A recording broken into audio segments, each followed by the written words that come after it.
la justification. Au avec la luberusa. Est-ce que tu connais ça? Bila mwana. J'ai déjà enseigné sur ça. D'Égypte à la mer Rouge, la justification. Le voyage que le peuple de Dieu effectue, c'est le même voyage que nous effectuons. Ça, c'est un voyage physique. Notre voyage est spirituel. Le peuple d'Israël, aujourd'hui, c'est toi et moi. Nous sommes Israël spirituel. Et la même marche est avec nous. Là, c'est la justification. Et la mer Rouge, aujourd'hui, nous avons la sanctification. N'est-ce pas? L'Éternel doit nous sanctifier. Avant de te donner le baptême, c'est-à-dire un païen qui quitte le monde, qui vient à l'église, il commence à croire et à adorer Dieu. Il doit passer par raison du baptême. Voilà pourquoi le peuple d'Israël devait traverser la mer Rouge. Il était baptisé dans la mer Rouge. Alléluia. La justification commence d'Égypte à la mer Rouge. Après la mer Rouge, nous avons la sanctification.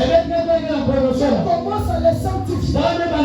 Comment Dieu les sanctifie? Dieu les sanctifie par les épreuves. Voilà pourquoi il doit traverser le désert. Il doit traverser le désert. Parce que c'est dans le désert que se passe la sélection de Dieu. L'élection de Dieu attend dans le désert. L'élection de Dieu attend dans les épreuves. Aujourd'hui, tu dis gloire à Dieu. Gloire à Jésus. Parce que tu vas pas nous sauver. Parce que tu marches dans le monde. Je t'attends quelque part. Et toi, tu seras malade. C'est là où il y aura la sélection. Quand il y aura le problème, c'est là où il y aura l'élection. Quel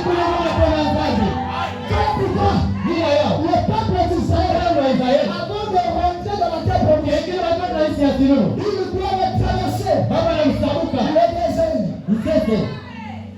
Là où il fait chaud.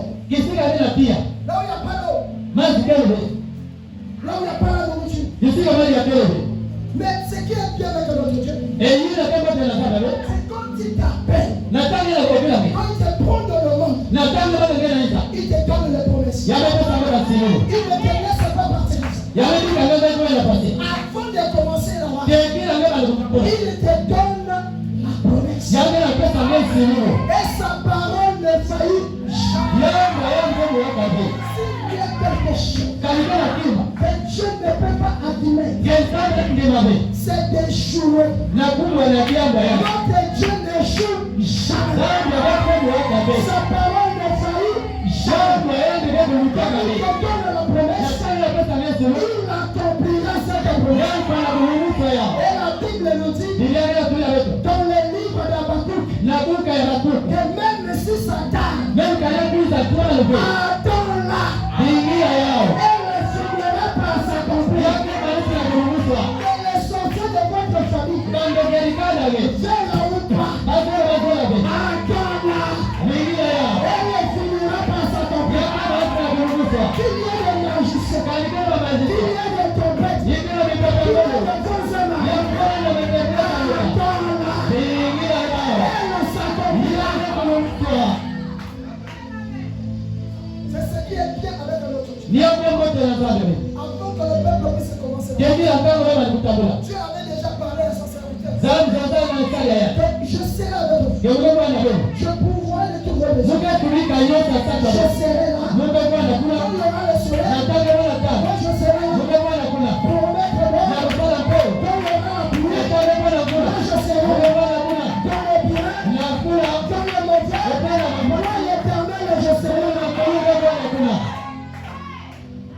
Et un vrai fils de Dieu, quand il écoute la voix de son Créateur, il doit dire Amen.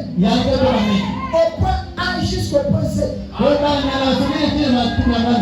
que soient les épreuves que tu vas croiser sur ton chemin, réfère-toi à la promesse de Dieu.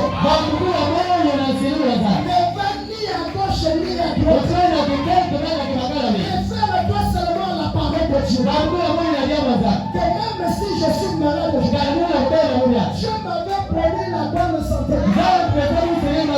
Il me dit, j'éloignerai la maladie.